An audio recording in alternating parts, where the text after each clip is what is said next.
Hello friends, welcome to OD study point. स्वागत है आप सभी का अपने YouTube channel OD study point में। तो प्यारे दोस्तों, कक्षा 12 के लिए आज हम लोग समाकलन पढ़ने जा रहे हैं। यह पहली क्लास है। एक बात और मैं आपको दोस्तों बता दूं, आपको डेली बेसिस पर कक्षा 11 और कक्षा 12 के लिए एक एक लेक्चर मैथ का मिलेगा डेली बेसिस पर हमारे चैनल पर। और दोस्तों, आपको पूरा कोर्स मैं करवाऊंगा, यह आपको मैं 100% गारंटी के साथ कहता हूं। मैं आपको कक्षा 11 और कक्षा 12 के मैथ के पूरे प्रश्नों को या यह कह सकते हैं पूरी बुक को मैं आपको पढ़ाऊंगा। तो स्टार्ट करते हैं आज की क्लास को। सबसे पहले आपको समाकलन पढ़ना है, तो सबसे पहले बेसिक्स समाकलन के जान लीजिए कि बेसिक्स क्या है। समाकलन जो आपका समाकलन होता है और जो आपने इसके पहले कक्षा 11 में पढ़ रखा है अवकलन, एक दूसरे के पूरक होते हैं।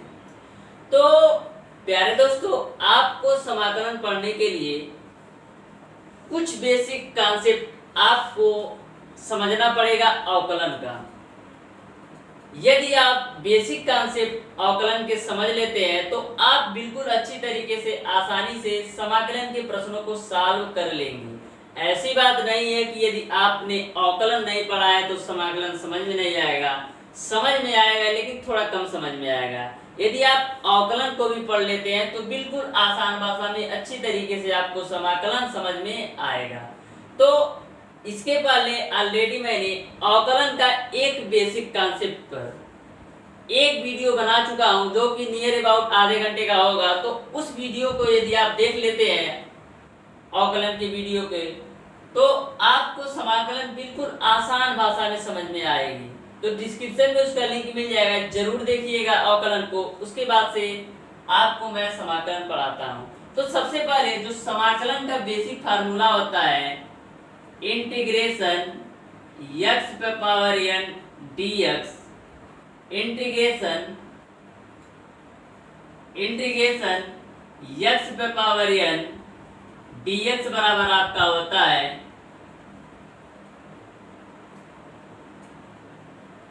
x पे power n plus 1 divided by n plus 1 plus का c। तो जो आपका बेसिक फार्मूला है समाकलन का, इंटीग्रेशन x पे पावर n dx बराबर x पे power n plus 1 divided by n plus 1 plus का c। इसमें समाकलन में हम कांस्टेंट c लेते हैं। ध्यान में रखिएगा, कभी भी किसी पद का समाकलन करिएगा तो लास्ट में प्लस का c जोड़ दीजिएगा, क्योंकि हम समाकलन में जो कांस्टेंट पद लेते हैं c लेते हैं। लेकिन अवकलन में जो कांस्टेंट पद आपका होता है जीरो, तो आपको जीरो लिखे या ना लिखे कोई मतलब नहीं है।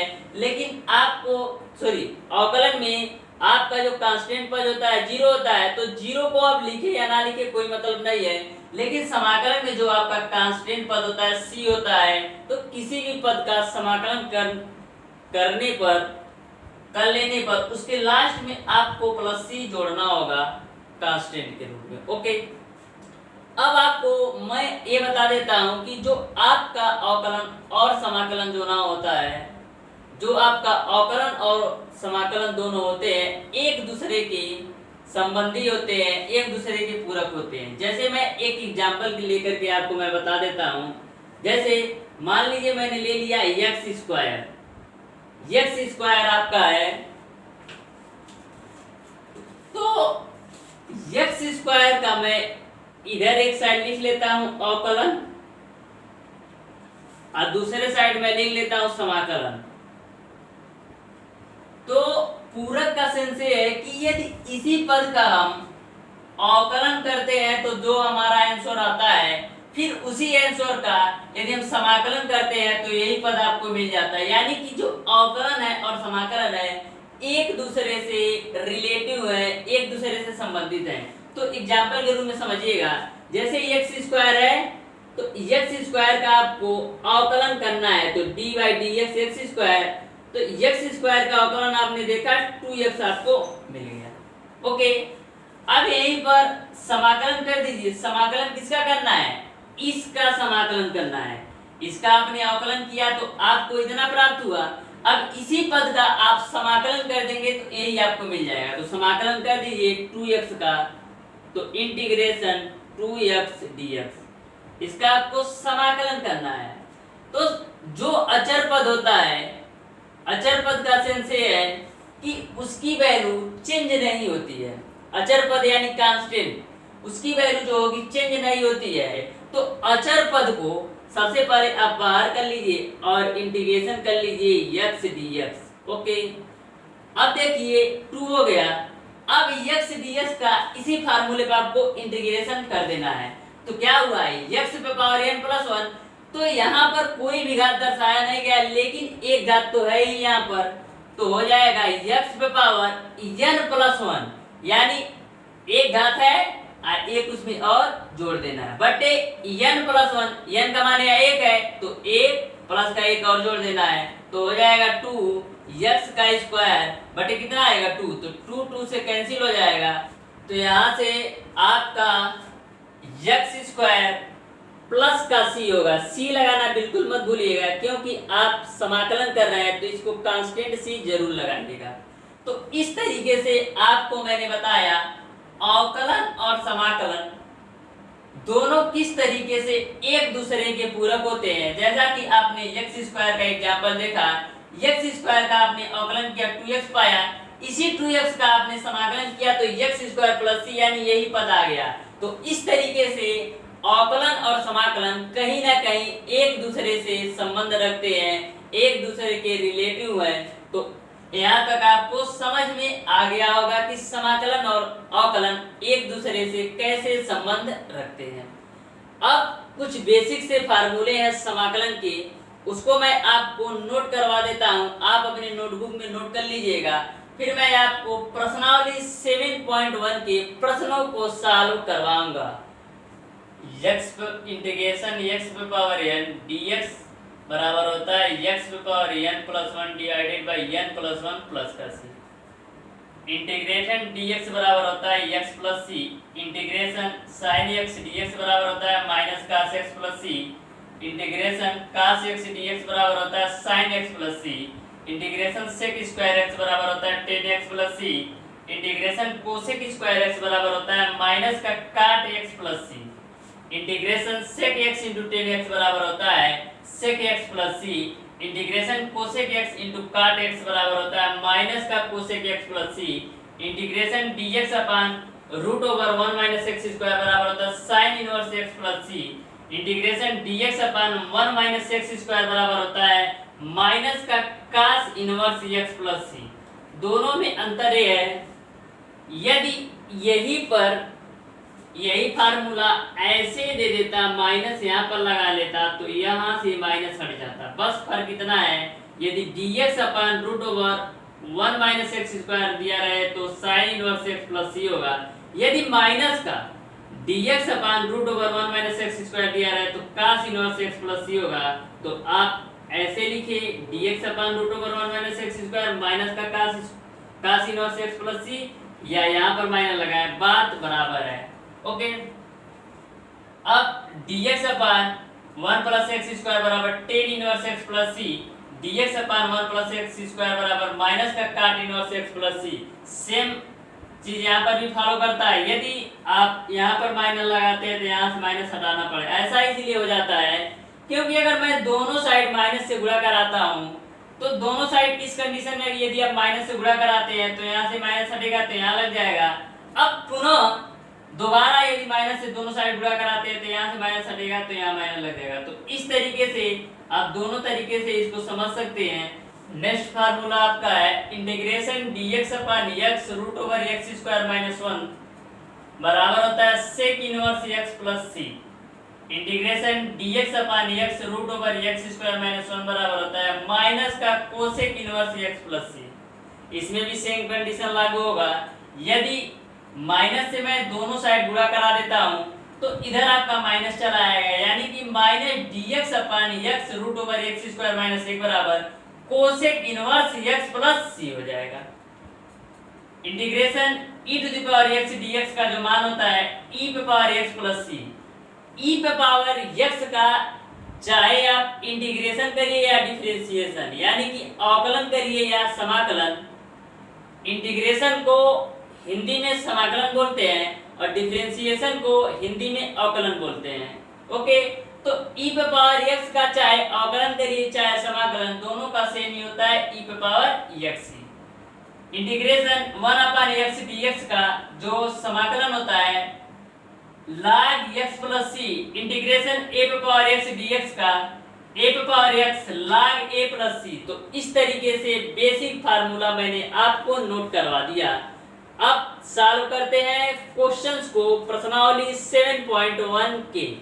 निम्नलिखित फलनों के प्रति अवकलज समाकलन निरीक्षण विधि द्वारा हल कीजिए। निरीक्षण विधि द्वारा हल करने का सेंस ये है कि आपको शो करना है कि अवकलन और समाकलन एक दूसरे के बराबर होते हैं।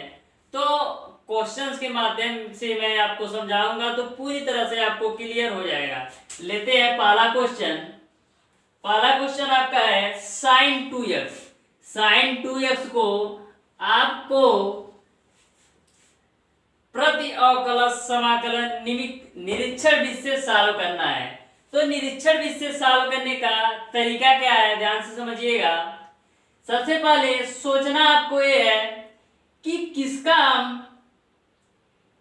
हम अवकलन करें कि हमको sin 2x प्राप्त हो जाए।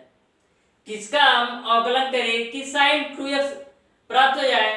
तो हम cos x का यदि अवकलन करते हैं तो sin x हमको प्राप्त हो जाता है, ये हमको पता है। तो दो चीजें आपको पता रहती है उसको लिखते हैं हम जानते हैं। जो भी चीजें आपको पता रहती है उसको हम लिख सकते हैं हम जानते हैं। तो लिखेंगे हम जानते हैं। हम जानते हैं कि क्या जानते हैं कि d/dx cos 2x। यहाँ पर इसलिए मैं ऐसा लिख रहा हूं क्योंकि हमको सोचना ये है कि किसका अवकलन करें कि हमको sin 2x प्राप्त हो जाए। तो आपको पता है यदि cos x का हमारा अवकलन करने पर sin के पद में आता है तो मैंने cos x लिख दिया। अब इसका अवकलन करेंगे तो क्या होगा आपका 2 sin 2x। ओके, अब यहां पर हमको किसका मान चाहिए, केवल sin 2x का। तो हो जाएगा आपका 2 को इधर लेते आइए तो हो जाएगा आपका 1/2 d/dx cos 2x बराबर आपका हो जाएगा sin 2x। यहां तक तो आपको समझ में आ गया होगा।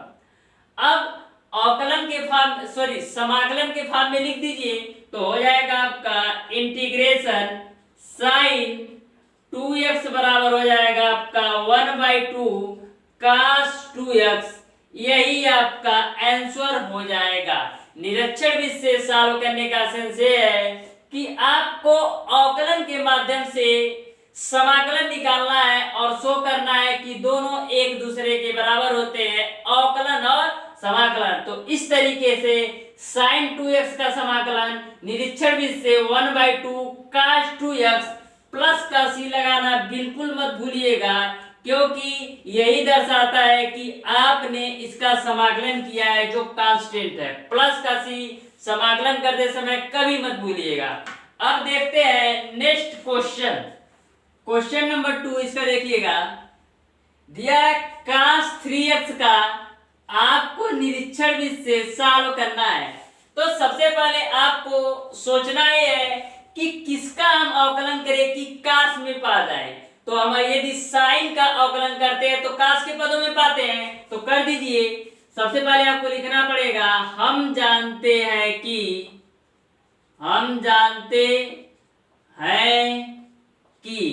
क्या कि d/dx sin 3x।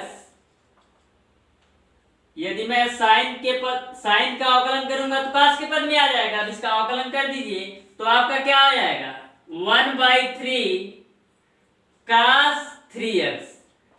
या यदि आपने अवकलन कैसे हो रहा है इसको आपको समझ में नहीं आ रहा है तो मैं 1 मिनट के लिए बता देता हूं।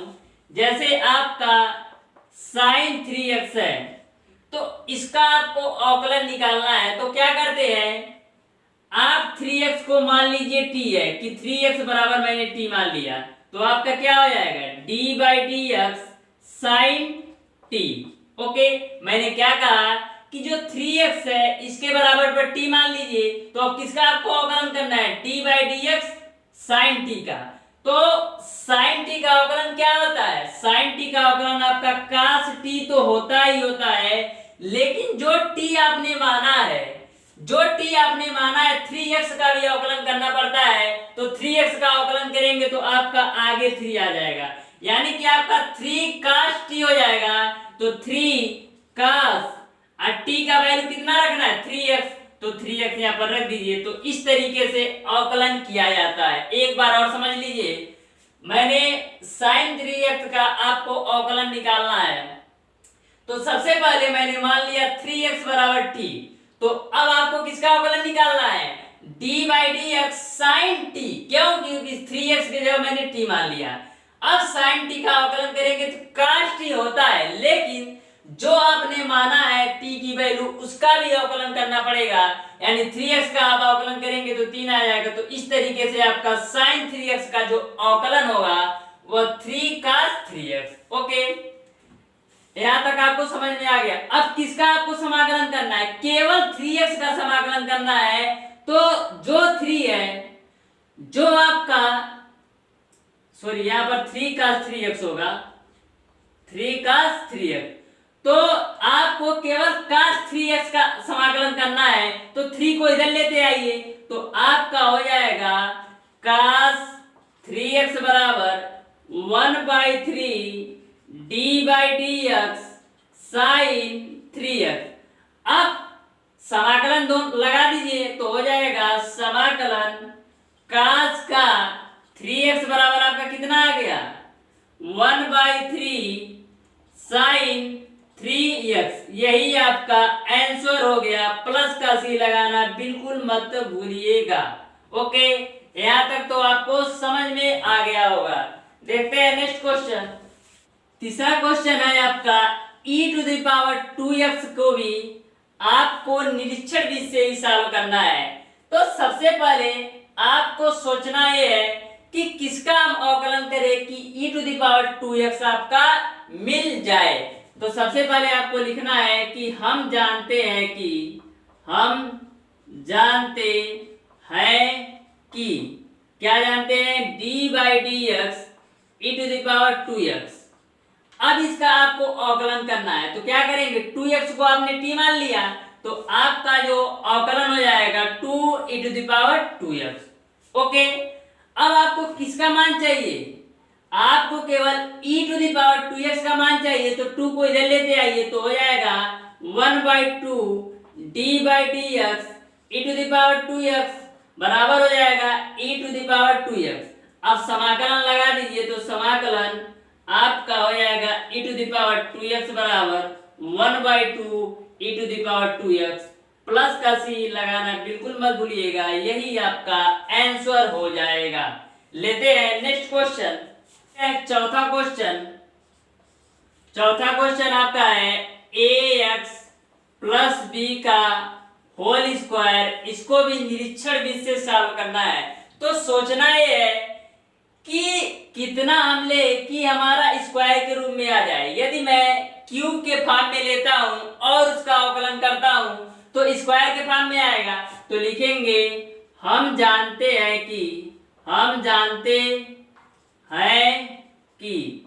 क्या कि d/dx ax प्लस b का यदि मैं होल क्यूब का अवकलन करता हूं तो मेरा स्क्वायर के फॉर्म में आ जाएगा।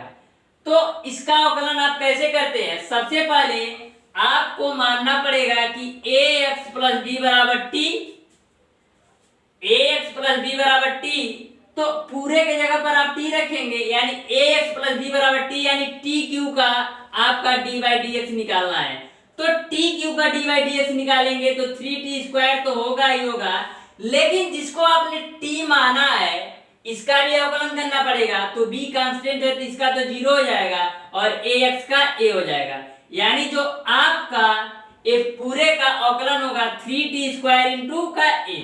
अब 3a टी का वैल्यू क्या आपने माना है, ए एक्स प्लस बी, तो ए एक्स प्लस बी का होल स्क्वायर। तो इस तरीके से आपने देखा कि ए एक्स प्लस बी का होल क्यू का जो अवकलन आपने निकाला वो आपका आया 3a एक्स प्लस बी का होल स्क्वायर। अब किसकी वैल्यू हमको चाहिए, केवल हमको ए एक्स प्लस बी का होल स्क्वायर चाहिए, तो इतना ले लीजिए और जो 3a है इसको इस साइड लाइए, तो आपका हो जाएगा 1/3a D by D x A x plus B का होल क्यूब बराबर आपका हो जाएगा ए एक्स प्लस बी का होल स्क्वायर। अब समाकलन लगा दीजिए, तो समाकलन हो जाएगा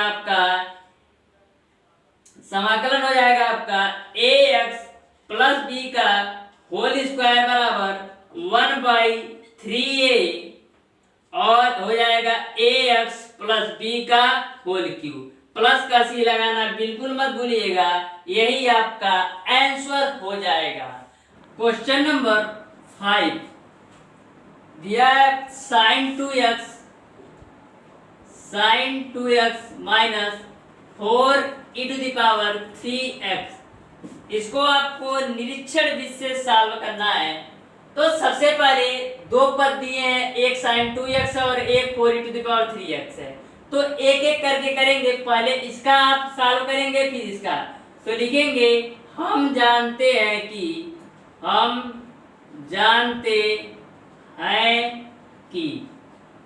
तो आप किसका अवकलन करेंगे कि sin 2x प्राप्त हो जाएगा।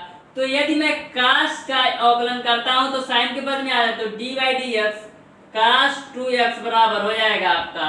अब cos 2x का अवकलन कर देना है, तो हो जाएगा 2 sin 2x। अब हमको वैल्यू किसका चाहिए, केवल sin 2x का चाहिए, तो दो को इधर लेते आएंगे, तो हो जाएगा आपका 1/2 d by D x cos 2x बराबर हो जाएगा आपका sin 2x। ओके, तो आप समाकलन लगा दीजिए, तो हो जाएगा इंटीग्रेशन sin 2x बराबर हो जाएगा 1/2 cos 2x प्लस का c1 लेंगे। प्लस का c1 इसलिए ले रहे हैं क्योंकि दो पद है, तो इसके लिए c1 ले लेंगे और इसके लिए c2, फिर लास्ट में दोनों को जोड़ देंगे। ओके, यहाँ तक क्लियर हो गया होगा। अब सेकेंड पद का करते हैं, तो 4 तो वैसे ही रहने देते हैं, लास्ट में हम 4 लगा लेंगे। e⁻3x का करते हैं, तो e⁻3x, तो यहाँ पर लिखेंगे हम जानते हैं कि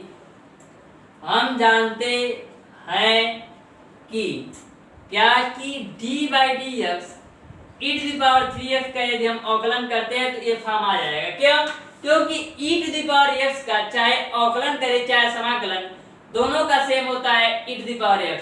तो आपका क्या हो जाएगा 3e⁻3x। यह ऐसे इसलिए होता है क्योंकि यदि आपने मान लिया 3x बराबर t, तो क्या हो जाएगा e⁻t, तो e⁻t का आपको अवकलन करना है, तो e⁻t तो होता ही होता है, लेकिन जो t आपने माना है इसका भी अवकलन करना पड़ता है। तो 3x का अवकलन करेंगे तो आगे भी 3 आ जाएगा, तो 3e का मान कितना है 3x, तो 3e⁻3x आपका e⁻3x का अवकलन होता है। तो यहाँ तक आपको समझ में आ गया होगा। अब आगे देखते हैं, तो आपको किसका मान चाहिए, केवल आपको e⁻3x का, तो 3 को इधर लेते आएंगे, तो हो जाएगा आपका 1/3 d by D x e⁻3x बराबर आपका हो जाएगा e⁻3x। अब समाकलन लगा दीजिए, तो समाकलन हो जाएगा आपका e⁻3x बराबर 1/3 e⁻3x प्लस का क्या लिखेंगे c2। अब क्या करेंगे, इसको और इसको आपस में जोड़ देंगे तो हमारा आंसर आ जाएगा। तो जोड़ दीजिए, तो आपका क्या हो जाएगा 1/2 cos 2x प्लस का c1, फिर प्लस हो जाएगा 1/3 e⁻3x प्लस का c2। अब एक चीज आपका छूट रहा है, यहाँ पर 4 लगाना था, तो यहाँ पर आप 4 लगा लीजिए। ओके, अब आगे सॉल्व कर लीजिए, लेकिन बीच में माइनस है तो यहाँ पर माइनस भी लगा लीजिए। तो आपका हो जाएगा 1/2 cos 2x minus 4/3 e to the power 3x। अब C1 और C2 यानी कि C1 प्लस C2 के जगह पर केवल C लेंगे तो यहाँ पर प्लस C लिख देंगे। तो यहाँ पर आप लिख लीजिएगा कार्नर में कि C1 प्लस C2 बराबर C लिया गया है। ओके, तो ये भी क्वेश्चन आपको समझ में आ गया होगा। अब नेक्स्ट देखते हैं क्वेश्चन नंबर 6। निम्नलिखित समाकलनों को ज्ञात कीजिए। अब आपको डायरेक्ट समाकलन का यूज करना है, इसमें निरीक्षण विधि से सॉल्व नहीं करना है, आपको डायरेक्ट समाकलन का कॉन्सेप्ट लगाना है। तो सॉल्व करते हैं क्वेश्चन नंबर 6। क्वेश्चन नंबर 6 आपका है समाकलन 4e to the power 3x plus का है 1 dx। इसका आपको समाकलन करना है। तो सबसे पहले दो भाग में है तो इसको आप ऐसे भी लिख सकते हैं, समाकलन 4e to the power 3x dx plus 1 समाकलन 1 dx। यहाँ तक तो आपको समझ में आ गया होगा। मैंने क्या किया, दोनों को तोड़ दिया। तो 4e to the power 3x dx plus integration 1 dx। Okay, तो अभी आपने सॉल्व किया है कि e to the power 3x का जो समाकलन होता है 1/3 e to the power 3x। Okay, और 4 है ही तो 4 यहाँ पर लगा दीजिए। तो यदि आप इसका समाकलन देखना चाहते हैं तो वीडियो को बैक करके क्वेश्चन नंबर 5 में देख लीजिएगा। ओके, अब प्लस 1 का समाकलन क्या होता है x, तो यहाँ पर x लिख देंगे और प्लस का c लगाना बिल्कुल मत भूलिएगा। तो यही आपका आंसर हो जाएगा। देखते हैं क्वेश्चन नंबर 7। क्वेश्चन नंबर 7 को आपको सॉल्व करना है। तो सबसे पहले x² का मल्टीप्लाई करा दीजिए तो हो जाएगा आपका इंटीग्रेशन x² माइनस x² गुणे का 1/x²। ओके, तो आप इसका समाकलन करना है। तो x² से x² कैंसिल हो जाएगा तो हो जाएगा आपका इंटीग्रेशन x² माइनस का 1 और dx। अब इसको तोड़ दीजिए तो हो जाएगा आपका इंटीग्रेशन x² dx माइनस का इंटीग्रेशन 1 dx। अब समाकलन कर दीजिए। तो x² का आपको समाकलन करना है। तो मैंने आपको बेसिक फार्मूला बताया था कि इंटीग्रेशन जो आपका होता है x पे पावर n dx का होता है x पे power n plus 1 divided by n plus 1। तो इसी फार्मूले पे आपको इसको सॉल्व कर देना है। तो x पे पावर n प्लस 1, यहाँ पर n की वैल्यू कितना है 2, तो 2 में 1 जोड़ दीजिए तो x पे पावर 2 प्लस का 1 बटे n प्लस 1, n का मान 2 है उसमें 1 जोड़ देना है तो 2 प्लस 1 माइनस 1 का समाकलन क्या होता है x और प्लस का c लगाना बिल्कुल मत भूलिएगा। तो आगे देख लीजिए तो x पे पावर क्यूब बटे का 3 माइनस का x प्लस c, यही आपका आंसर हो जाएगा। ओके, तो यहाँ तक आपको समझ में आ गया होगा। लेते हैं next question, question number 8। Question number 7 integration ax² plus bx plus c dx। इसका आपको इंटीग्रेशन करना है। तो सबसे पहले मैं इसको फैक्टर कर देता हूं तो हो जाएगा आपका integration ax² dx plus integration bx dx plus integration c dx। यहाँ तक तो आपको समझ में आ गया होगा। मैंने क्या किया, सबके साथ dx लगा दिया तो हो जाएगा ax² dx bx dx और c dx। ओके, यहाँ तक तो आपको क्लियर है। अब क्या करेंगे, जो कांस्टेंट पद होंगे उसको आप बाहर निकालेंगे तो हो जाएगा आपका a integration x² dx plus इसमें कांस्टेंट क्या है b, तो हो जाएगा b integration x dx plus c integration dx। Okay, यहाँ तक तो आप समझ गए होंगे। अब बेसिक फार्मूला जो आपका है x पे पावर n dx का समाकलन x पे power n plus 1 divided by n plus 1, इसी से आपको सॉल्व कर देना है। तो हो जाएगा आपका a x पे पावर 2 का समाकलन करना है तो x पे पावर n प्लस 1 यानी पावर n की वैल्यू यहाँ पर 2 है तो 2 में 1 जोड़ देना है तो हो जाएगा आपका x पे पावर 2 प्लस 1 बटे n प्लस 1। n का मान 2 है तो 2 प्लस 1 प्लस b लेना ही लेना है, x का समाकलन करना है तो यहाँ पर पावर 1 है, एक उसमें और जोड़ देना है तो x पे power 1 plus 1 divided by n plus 1। n की वैल्यू 1 है, एक और जोड़ देना है तो 1 प्लस 1 प्लस c। यहाँ पर कुछ ना हो तो 1 का मल्टीप्लाई तो होगा ही, तो 1 का जो समाकलन होता है वो होता है आपका x और प्लस का c लगा देंगे कांस्टेंट समाकलन। ओके, तो यहाँ पर सॉल्व कर दीजिए तो आपका हो जाएगा ax का होल क्यूब बटे 3 प्लस bx स्क्वायर बटे 2 प्लस cx प्लस c।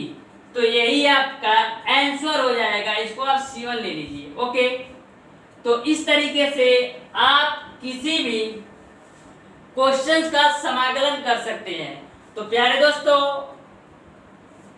आज की क्लास को यहीं तक रखते हैं। एक क्वेश्चन नंबर आपका 8 होगा, एक क्वेश्चन नंबर आपका 8 है, ये जो मैंने क्वेश्चन अभी सॉल्व करवाया है एक क्वेश्चन नंबर आपका 8 है, इसको करेक्ट कर लीजिएगा। तो इस तरीके से मैंने आपको समाकलन के कुछ बेसिक से कॉन्सेप्ट फार्मूले और उससे बनने वाले 8 क्वेश्चन करवा दिए हैं। अगर इस वीडियो के रिगार्डिंग कोई भी आपको प्रॉब्लम या कहीं भी किसी भी टॉपिक में कोई भी परेशानी हो तो उसको आप कमेंट बॉक्स में कमेंट करके जरूर बताइएगा। इसके आगे जो भी क्वेश्चन है उसको मैं कल की क्लास में करवाऊंगा। तो प्यारे दोस्तों, अगर कहीं भी कोई भी प्रॉब्लम है तो उसको कमेंट बॉक्स में कमेंट करके जरूर बताइएगा, मैं कल की क्लास में उसको आपका डाउट क्लियर कर दूंगा। तो दोस्तों, वीडियो अगर पसंद आया हो तो ज्यादा से ज्यादा लाइक शेयर और सब्सक्राइब जरूर कीजिएगा, बेल आइकन दबाना बिल्कुल मत भूलिएगा, जिससे हमारी लेटेस्ट आने वाली वीडियो आपको मिलती रहे सबसे पहले। धन्यवाद।